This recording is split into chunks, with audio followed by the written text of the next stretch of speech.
అగ్గిపెట్టెల వచ్చే చీరలు, సూదిలో దూరే చీరలు, బంగారంతో నేసిన చీరలను చూసినాం గాని గీడ చూడుర్రి చిన్న మగ్గం మీద పవన్ కళ్యాణ్ సార్ బొమ్మను ఎత్త తయారు చేసిండో గీ అన్న.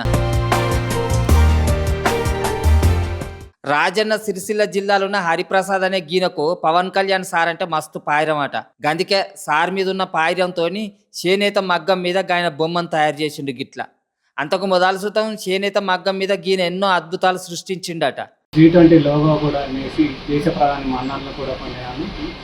దేశ ప్రధాని మూడోసారి ప్రమాణ స్వీకారాన్ని కూడా వెలివేశాను. అదే స్ఫూర్తితోని Andhra Pradesh deputy CM Pawan Kalyan sir గారు కూడా మా చేనేత వృత్తిలో జ్ఞాపిక అందించాలన్న ఉద్దేశంతో నేను 5 రోజుల పాటు శ్రమించి ఈ మగ్గాన్ని తయారు చేసినాను.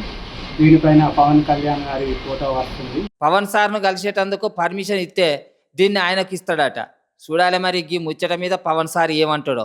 నేతన్నలు గిట్లనే ఇంకిన్ని వెరైటీ వస్తువులు తయారు చేసి సిరిసిల్ల పేరును దునియా మొత్తం మీద ఇనవైటట్టు చేయాలి అని అనబట్టిరు చాలా మంది గీన టాలెంట్ను చూసిన వాళ్ళు.